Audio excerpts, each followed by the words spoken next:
Well, we knew it was going to come at some point. The dreaded board meeting and the points target to avoid the sack. 9 points was the target. We're 3 points into that target. But the problem is we've only got 2 games left of that 5-game run. So it boils down to this. Win 2 matches today or face the sack.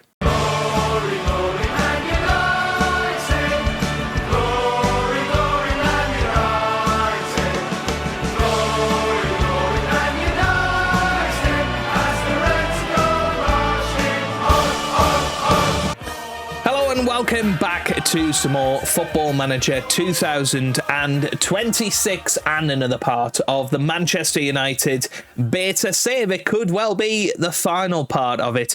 Today we have got 2 matches, or at least 1 match against Aston Villa before we take on Bournemouth, and we are hoping that it is not going to be our last 2 matches in charge. Since you were last with me, things have gone a little bit wrong. We did sort of play through all of February. Started off against Tottenham, 1-1 against Tottenham. They were ahead for a large proportion of that match. We were probably the better team, to be honest with you, but Sesko got a goal to bring us back into that one. We then lost 3-1 to West Ham. Terrible result. That brought about the board meeting. We were just abysmal. Luckily, we went on to get through the 5th round of the FA Cup. We beat Portsmouth away from home. Cunha and Dalot scoring there. But then first match of our 5-match to save our job was a 3-0 defeat away to Everton. Again, really abysmal, and it just became very apparent to me that the tactic wasn't working anymore. We needed to switch back to basics, and funnily enough, I went straight back to our original tactic, the one that we set up in the very first episode, that we beat Arsenal with 5-2, beat Burnley with 9-1, and we did manage to beat Crystal Palace 4-2. In the end, Cunha with 2, Fernandes and Neves also scoring. We then unfortunately lost to Ange Postecoglou's Newcastle, 1-0 away from home. Tonali scored an absolute screamer early on in that match, and we just couldn't get the ball into the back of the net. And then most recently we went out on Pedro Jeffs to Brighton in the FA Cup, which I'm not that fussed about, but obviously it would have been nice if we could have kept a cup run going. Maybe would have given us a little bit more leverage in keeping our job, and it all means that we are 10th in the table. It's all kind of looking a little bit harsh on us at the minute. If we had an extra 5 points, we'd be up in 6th. An extra 7 points, we'd be up in 5th. We're actually not a million miles away from Champions League positions with 9 games to go, having played a lot of tricky teams now. Obviously, we've still got Chelsea and Liverpool to come, but I'd fancy winning a decent proportion of our final remaining matches. But it all starts with Aston Villa and Bournemouth today. But obviously, you'll know at the start of the season, we had our original tactics, sort of the 4-2-3-1 that came back into the 4-3-3. We then went to a sort of gegenpress style, which brought about a little bit more consistency, but unfortunately the wrong side of consistency. And then around Christmas time, we switched to the vertical tiki-taka style that worked really well originally, and then we hit a bad patch of form. So I'm kind of trying to amalgamate all 3 here, with one final throw of the dice starting today against Aston Villa. So let me take you to the tactics screen, and you can see here we're going to go with that gegenpress style, and we're going to just be attacking.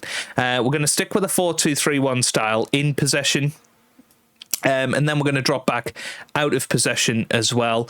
I've sort of seen some people online keeping it basic, keeping it I suppose simple, rather than going with too many of the different styles. So we're going with just central midfields in midfield and then defensive midfields there. I'm going to go back to these guys tracking back out of possession just to try and keep it compact, even though they can't play there really. I'm hoping that it should work out. We've got wing backs right and left that will just go back to fullbacks. I'm trying not to overcomplicate it too much. On the visualizer, it looks fairly decent. You know, my whole idea was I wanted them to hold their shape. So that's what we're going with. I fiddled around with a few of the instructions, a few of the individual instructions as well. We will just have to see whether it works. Mbumo's going to be back in the next couple of months. Neves is unfortunately injured, so we're going to have to bring somebody else in for him. Ahmad is injured as well, so Awonyi will come back into the matchday squad. We are struggling for injuries. Ollie Watkins is obviously ineligible, so we are going to go with Xerxes up top. But that's kind of where we're struggling at the moment, is for players. It's not ideal, and it's kind of my fault. I did get rid of a lot of our good depth options in January and sort of went all out on the new signings, which have worked. You know, they have played reasonably well. But yeah, we're not in a good place at the moment, so we need to win 2 matches. That is as simple as it comes. We need to win 2 football matches today. Otherwise, we are going to be out of a job. And that is not what we want, of course. So let's get ourselves into it. Yeah, obviously very different to yesterday's episode where we had some positivity. We had lots of good results in January. But as I say, since I last saw you off camera, they've just been horrific. So back to basics. We'll see how it goes today. But as I say, I can't guarantee that we're going to be in the Manchester United job at the end of this match. But we're going to give it a go. We're going to try our very, very best to pull this off. And yeah, fingers crossed we can do it. And as I say, you know, we're going for that attacking style. We're trying to score goals. We score one more than you. That's kind of what I'm looking for. Here's Cunha, gets it to Luke Shaw on the left-hand side, whips it in. Fernandez now. Fernandez back to Dalot, and here's Kobbie Mainoo, hits the bar. But that's a decent start for us. Very, very decent start. It has been nice the last few matches, going back to that sort of original tactic, having 20, 30 shots a match. It seems to be back to that. So trying to strike the balance with that and the vertical tiki-taka style, and the positives of the Gegenpress style. I do think a lot of what we want to achieve is in Gegenpress style. And then obviously we tweak it to suit us almost. But we'll see. I mean, it's certainly been a positive start so far, but we got to be solid defensively as well. But we're keeping hold of the ball. We're getting shots off. That's all we can do for now, is give ourselves chances. And, well, Aston Villa seem to have come back at us a little bit here, which is a shame. Corner in, but nothing worthy of a highlight just yet. Right, come on, boys. 20 minutes gone. Yeah, I'm particularly nervous about oh my goodness me, Kobbie Mainoo going for the shot. I'm particularly nervous about the Bournemouth match away from home, because I feel like that should be a match we win, but we're away from home. Bournemouth are up in 5th place at the minute in the league, so I feel like it's going to be quite tricky for us. Well, actually, they're 7th at the minute. Aston Villa are 5th. So, you know, we've got 2 very tough matches here. It was the Everton one, really, that's possibly going to be the nail in our coffin, because we could have got a point out of that. And then we maybe could have been a little bit more defensive today, just looking to get some points on the board. But, hey, it is what it is. And, we've given away a penalty, Jeff. Matty Cash making the most of it on the floor there. Right, Grabara, can you save it? Let's see what he can do. Who's going to step up and take it? Obviously, Ollie Watkins not there anymore. It's going to be Harvey Elliott that steps up, and it's 1-0 Aston Villa just before half-time. I don't think we need to watch that again, do we? But yeah, we now need 2 goals in this second half. We haven't got our best striker on the pitch. We are struggling with injuries. Well, there it is, half-time. Get your act together. So, Xerxes not having a good game. I'm thinking let's put Sesko up top. Let's put Cunha there. Dorgu, can he play there? I mean, maybe Dorgu on that right-hand side, I guess, and keep Cunha on the left. Mainu's not having a good game. Whoops, that was an accident. Let's swap them 2 round. Go for that. Hulmand has not been good. Obviously, £110 million in January. I was really excited about him. We haven't managed to get anything out of him, I'm afraid. Here's Casemiro. Decent long throw, but no more. And, well, here's Ramos now. Ramos on the ball. Still going. Giancarlo Ramos. Oh, it's 2-0. Amadou and Arna has scored, and I think that is going to be that. I don't think we can do any more.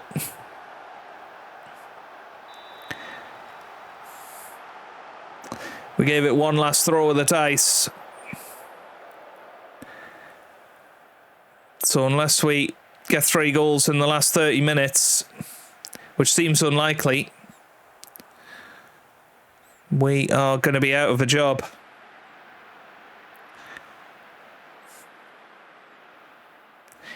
Which is devastating. Right, here's Anana. Gets it to Maatsen, now to Torres on this left-hand side, and yeah, we're just all over the place now. It looks like Villa are probably going to score again here. Oh, it's off the bar. And we've even lost the possession now. And who knows what could have been. Cunha. Hulmand had it. Here he is again. Now to Delict. Finds Dallo. Dallo on this right-hand side. Come on. Well, Patrick Dorgu gets us one back. This would be an incredible comeback now. Of all comebacks. I just don't think we've got anybody else to really inspire us. Obi-Wan Kenobi. Come on. Come on. He's been a hero in this series so far at multiple points. Can he find 1 or 2 more magical moments? Or is this career going to end right here, right now?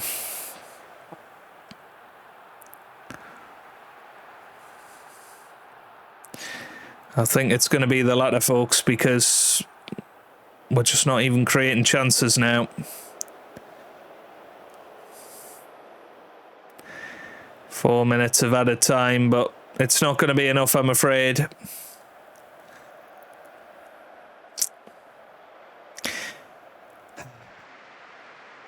And that is it. That is it. Aston Villa beat us. And as soon as I press continue after addressing the team, we are going to be sacked for the first time in Football Manager 26. We're now without a job. And there it is. There it is. So we have got 5 jobs available. One of them in the WSL2. Yeah, there you go. We weren't able to deliver the points. And to be fair, yeah, I think that's a fair enough decision. We struggled for consistency. I was getting excited in the middle of the season, January. I think a couple of results, had they gone a different way, we might be in a different place. If Mbumo didn't get injured for 5 months, he was our best player before the African Cup of Nations. And yeah, we're gone. We are gone. So now, obviously, the journeyman is not starting until Tuesday, so we need to come up with something about what we need to do now. Interesting. So he is England manager. He's wanted by Manchester United. Interesting. Let's have a little look then at jobs. Can we find them anywhere? 5 available jobs. None of them are really of any interest. Can we see anywhere job security? I don't know where you would find that now. Is it going to be job security? It doesn't seem to be a thing anymore. We can only look at the vacancies. So hang on a minute. There. So this is all in one page. So there they are at the bottom. So if we have a look at the very insecure jobs, it's going to be at the bottom here, isn't it? I'm sure it said Boston was very insecure, didn't it? Who else could? I mean, Arsenal in the women's league. That would seem a little bit crazy. How many games have they got to go? So they've played 17 of presumably 22. Yeah, I don't think that's going to work, but yeah. I'm gutted. I'm absolutely gutted. And yeah, all I can say is oops. Let's declare our interest in that job in the women's game. Brentford. I'm not interested in Burnley. Sunderland in the WSL2? Probably not. Yeah, I don't... Precarious, interesting. Yeah, okay, right, I'll continue on, see if we get any job. And I guess that's what we'll be doing next episode. Well, from Manchester United to Liverpool, not many managers have made that journey, have they? It's not quite what you think. And I don't know quite what I'm getting myself in for here, but I guess we've got 4 days until we have got the start of the journeyman, so that is our chance to try some women's football on Football Manager 26. We applied for many jobs over the last few months, all in the women's game, to be honest with you. I applied for the Arsenal job, West Ham job, London City job, ended up with the Liverpool job. Now, admittedly, I know very little outside of the sort of lionesses of women's football. So this will be an absolutely massive learning curve for me. But it's quite exciting. It's a very short little project, I suppose, to tide us over the next 4 days. Also, until we start the main series. So hopefully you will enjoy it. Now, lots and lots to discuss here because we have got a team that have just finished 4th in the WSL. If we have a little look at that, if we go into here, Chelsea were the champions quite comfortably over Manchester United in the end.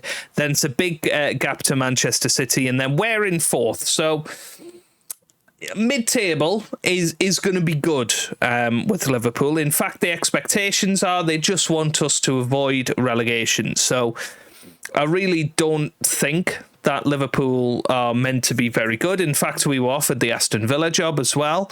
But I decided to go with Liverpool just because, of course, in the men's game at least, Liverpool are one of the biggest clubs in the division, in the world, and I wanted to sort of have that experience with the women's side of things and see if we can build them up a little bit. I'll introduce you to the squad, first of all, and show you where we are at with everything. We seem to have a decent, if not remarkable, squad. Certainly goalkeeper is looking like somewhere that we need to improve pretty quickly.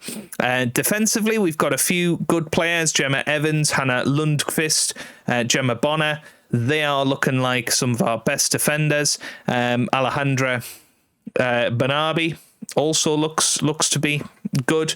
Grace Fisk. So we do look like we've got some great defenders at the football club.